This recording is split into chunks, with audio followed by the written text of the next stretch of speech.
What's up guys, Shaydog here. Welcome back to the channel. If you guys are not yet subscribed, please consider subscribing and leaving a like on this video. So last Friday, July 15th, me, Monica, Carlos, and Violet all made the trip to Valencia, California, which is a suburb of Los Angeles, and went to Six Flags Magic Mountain for the first time ever. And it was pretty fun. Just a side note real quick, Carlos does have a membership, so he was able to get a flash pass for himself. And he got 2 skip the line passes for me, one for Goliath and the other for Twisted Colossus.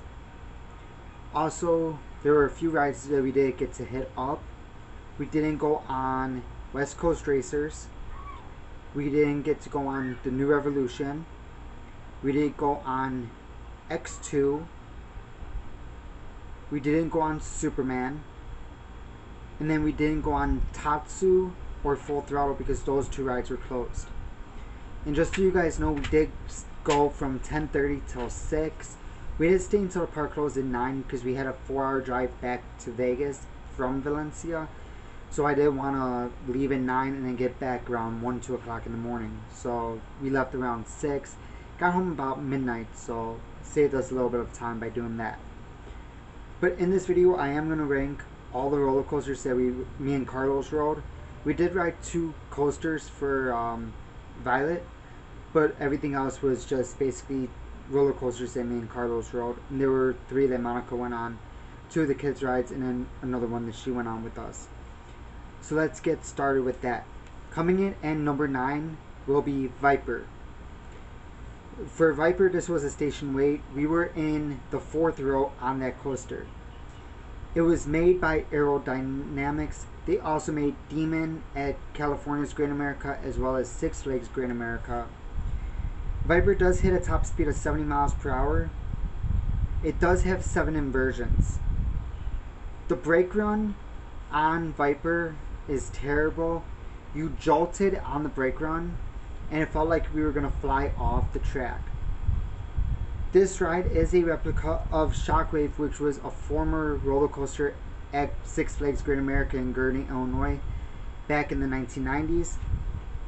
It was a pretty rough ride. I don't think I would ride it again. I give that a 1 out of 10. Number 8, Gold Rusher. Once again, another station wait. It was made by Aero Development. It does hit a top speed of 35 miles per hour, so it is a pretty slow ride. It is a decent ride as it's built around a small mountain. Brought back memories of Wizard at Great America with their layout. It does have 2 lift hills, one at the beginning of the ride and then one later on in the ride to get back onto the course. It is a rough ride. This ride is kind of aimed towards kids but also adults at the same time. Once again, a 1 out of 10 ranking for me. Number 7 is going to be Riddlers Revenge. It is a stand-up roller coaster made by B&M, and this was my first ever stand-up coaster. I never rode it at Great America when they had Iron Wolf. It does have a top speed of 65 miles per hour with 6 inversions. With this ride, I wasn't expecting what happened on the ride because I'm so used to being on looping coasters while sitting down in a car or a suspended roller coaster. So standing up with all the inversions kind of messed with me. As we were pulling up into the station on the brake run, I coughed. I thought I was going to throw up and I started sweating pretty bad. I honestly thought I was going to like pass out from the ride. Would I ride it again? More than likely yes. I have to get used to it, see how I like it. So I would probably ride it again. I would give this ride a 4 out of 10. Then we get Batman the Ride. This is a replica of the original at Six Flags Great America. It is an inverted B&M coaster with a top speed of 50 miles per hour. For some reason, the Batman at Magic Mountain seemed a little bit faster than the original Great America. The only downfall of the Batman in Magic Mountain is that the lack of theming. They don't really have a lot of theming with the ride when you're walking through the queue, and they don't have like music playing in the station. And me and Carlos did ride front row on Batman the Ride. Unlike the Great America Batman, they have theming throughout the queue line. They have like a police car that hit a fire hydrant that leaks water. You have decent music playing in the station where you're waiting. But at Magic Mountain, not so much. But it was a fun ride nonetheless. I'll give it a 5 out of 10. Number 5 is going to be Ninja. And I was looking forward to riding this ride for years. I've been seeing a lot of videos of it on YouTube, which got me into riding this ride. It is a suspended coaster made by Aerodynamics.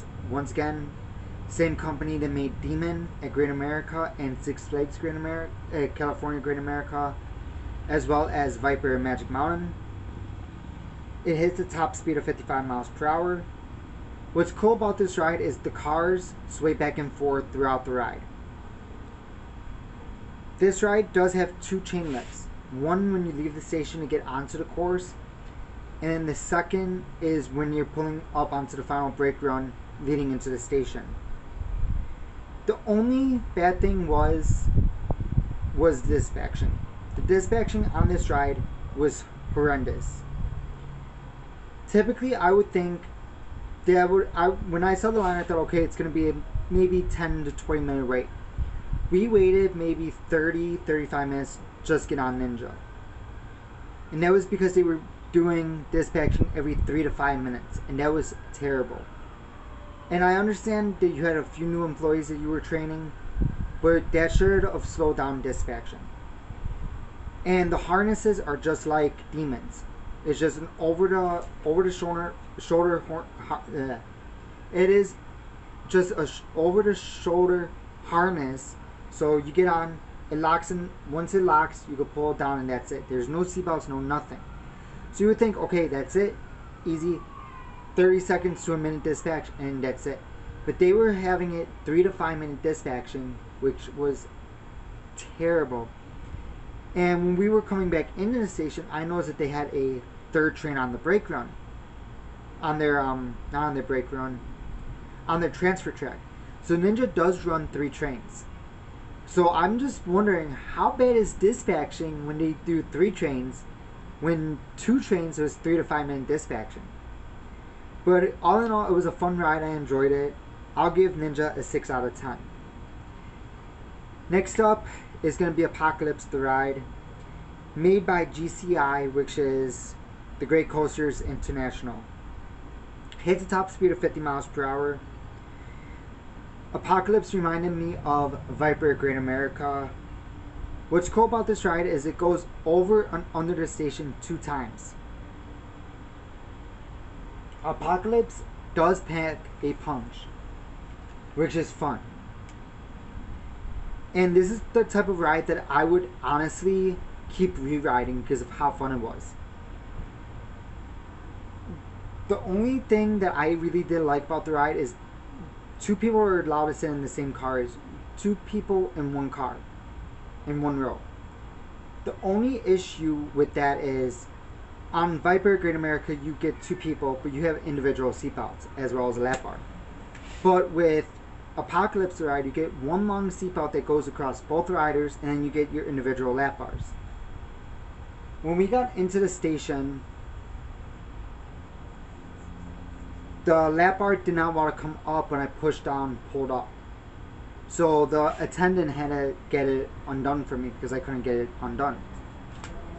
But other than that though, the ride was fun. I would definitely re-ride it. It's a 6 out of 10 for me. Number 3 is going to be Scream. It was made by B&M. This was my first ever floorless coaster. It does hit a top speed of 63 miles per hour. After the first drop, you do enter a 128 foot tall vertical loop, followed by a 96 foot tall dive loop. The ride does have a 0G roll, And it does have a 78-foot tall Cobra roll. After the MCBR, which is the mid-course brake run, it enters a 270-degree helix, followed by 2 interlocking corkscrews. This was a fun ride that would definitely pack a punch. I would definitely re-ride it if I could. With that being said, I give this ride an 8 out of 10. Now we go to number 2, which would be Twisted Colossus. Made by RMC, it is an iBox custom model. This was my second ever RMC coaster besides Goliath at Great America. The ride has a top speed of 57 miles per hour, so it is on the slower end for RMCs, because I know Goliath at Great America goes up to 73 miles per hour, and Twisted Colossus is only at 57. The first drop is an 80-degree, 128-foot drop. You do get ride it twice, so it's like double the ride. You start off on the blue track, and you do race the green side. And what's cool about the green side on their side when it goes up the lift hill is they do have the option of slowing down the green side's lift so the blue side can catch up and race the green side. After you're done on the green side, you do go back into the station. Like I said, this was a ride that I did have a skip the line pass for, which was fun. There was a little bit of a delay in operations with Twisted Colossus, so the wait was a little bit longer than I thought. But all in all, it was a fun ride. I would definitely ride it again. This was a bucket list coaster, and I was amazed by it. I do give this ride a 9 out of 10. And finally, the number 1 coaster that I rode at Magic Mountain was Goliath. It was made by Giovanola and has a top speed of 85 miles per hour, which made this the fastest roller coaster I have ever been on. Goliath has a 225-foot lift and drops 255 feet into a 120-foot long tunnel. The ride does lose a lot of speed going into the MCBR, which is a mid-course brake run. But once you leave it, it does pick up speed yet again. The ride does have a 585-degree helix. Goliath is a mega coaster. For the longest time, before I even wrote it and did research on Goliath, I honestly thought that B&M made Goliath. For some reason, this ride did bring back memories of Raging Bull at Great America, because Raging Bull is a B&M Hyper Twister, so I thought it was a Hyper Twister. I did think it was a Mega Coaster at first, once again until I did my research. To me, Goliath was one of my favorite roller coasters at Magic Mountain, and the number 1 ride that I rode. And I give Goliath a 10 out of 10.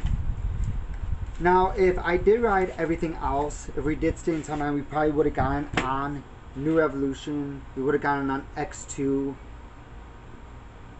We would have gotten on West Coast Racers for sure. I don't know about Superman, but I know the other 3 we would have gotten on.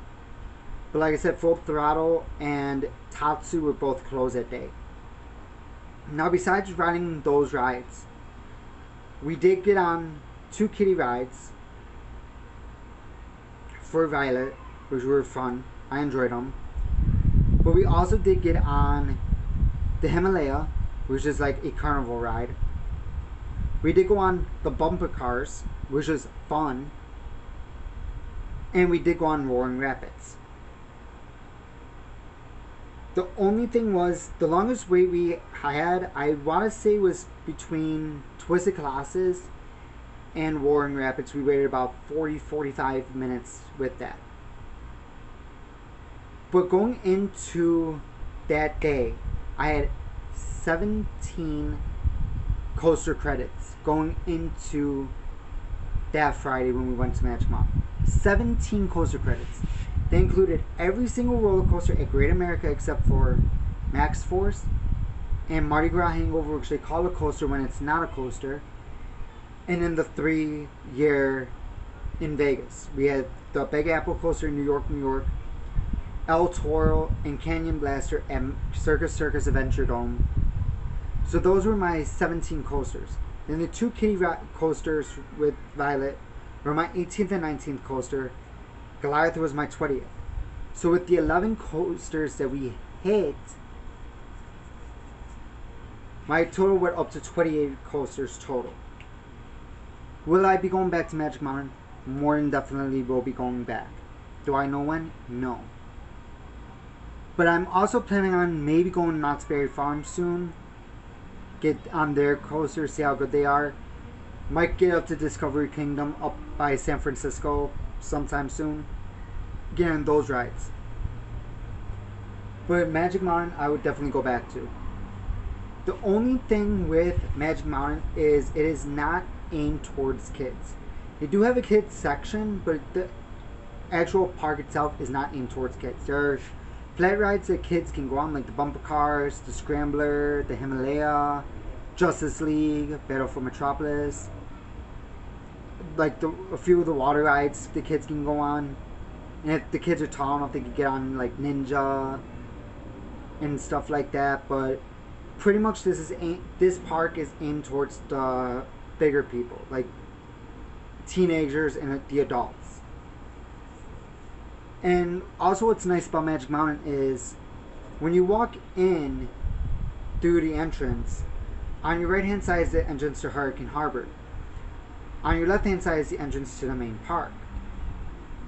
Both the theme park and the water park both open at 10:30. The water park closes at 7 when the theme park closes at 9.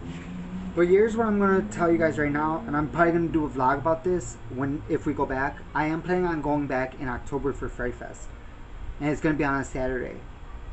They're open from 10:30 in the morning till 1 o'clock in the morning. So that's almost 15 hours in the theme park for Fright Fest. I'm definitely going to go to that. I want to see how good their Fright Fest is compared to Great America's Fright Fest. I'm going to compare the two. But that is my main objective now, is to get to Magic Mountain for Fright Fest in October. Hopefully sometime in August I'm going to try to hit up Knott's Berry Farm, which would be my first ever Cedar Fair park, and get on their rides and see how they compare.